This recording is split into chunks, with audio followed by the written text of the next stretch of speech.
Gracias a todos por su sintonía. Estás viendo Memoria RAM TV, espacio de televisión por internet dedicado a la tecnología, la ciencia, el cine y la filosofía. Para hoy tenemos varios temas interesantes. Cruise convierte tu iPad en una MacBook. El CEO de Adobe nos habla sobre Flash y Apple. Además, videos sobre el Windows 8 Touch. Now we can watch a newspaper, listen to a magazine, curl up with a movie, and see a phone call. Now we can take a classroom anywhere, hold an entire bookstore, and touch the stars. Because now, there's this. Cruise convierte tu iPad en una MacBook. La gente de Cruise la pegaron con este estuche protector para el iPad, el cual tiene un teclado incorporado, y puedes convertir tu iPad en una especie de MacBook. Veamos el siguiente video.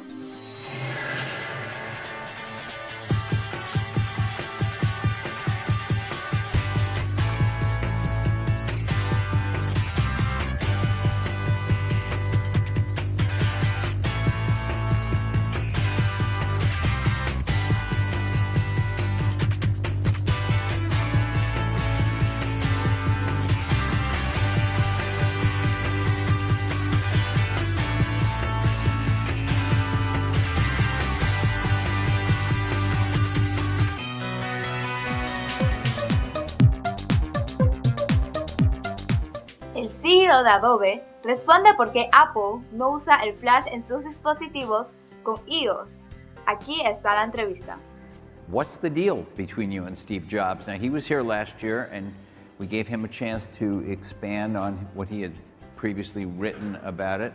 And just to summarize, and I know you've seen this or read about this, he said essentially, well, I feel like our responsibility is to pick technologies that are in the ascendancy, and we feel like Flash is not in the ascendancy, and HTML5 is in the ascendancy, and so that's what we decided to go with, and not with Flash for the iOS devices. What's your response to that? I mean, you weren't here, but now you're here, so what's your response to that? Well, I think I'm glad you asked, because there are a lot of misperceptions that are out there. First, when it first broke, I think people talked about the fact that they thought it was a technology issue. And I think over the last year, it's become fairly clear to a lot of people that it isn't about the technology, it's about a business model issue. And it's about control of a platform.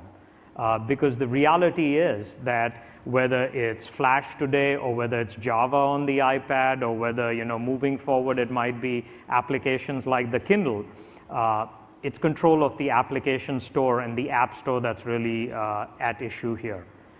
The value proposition that Flash has is we allow people to author once and get that distributed in as wide a platform as possible.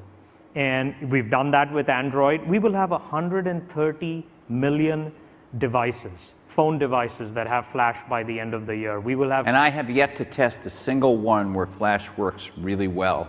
I'm sorry, but it's true. Well, it struggles on those Android devices so far. I mean, it might change, but so far. Well, I think we're making a ton of progress, and I think when you actually look at what's happened with the playbook, what's happening with the Android devices. Well, it played well on the playbook. There were a lot of other things that didn't do very well on the playbook, but if you go back and read my column, I specifically said this is the best Flash experience I've seen on a portable device, but it's not Android. And it had, as I said, other issues. But so it did, yeah, it played well on the playbook. But on the Android ones that you mentioned, I don't think you've quite got it yet, if you don't mind me saying so.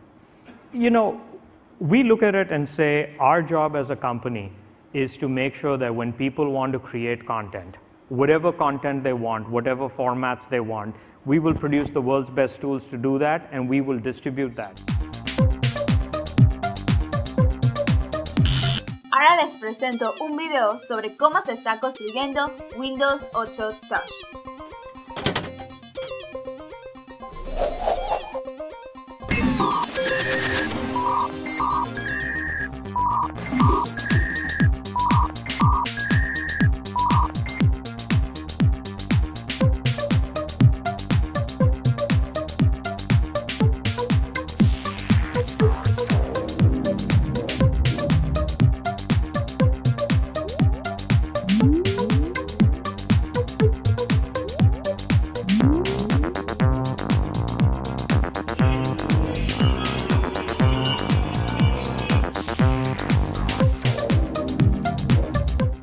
fue todo por hoy.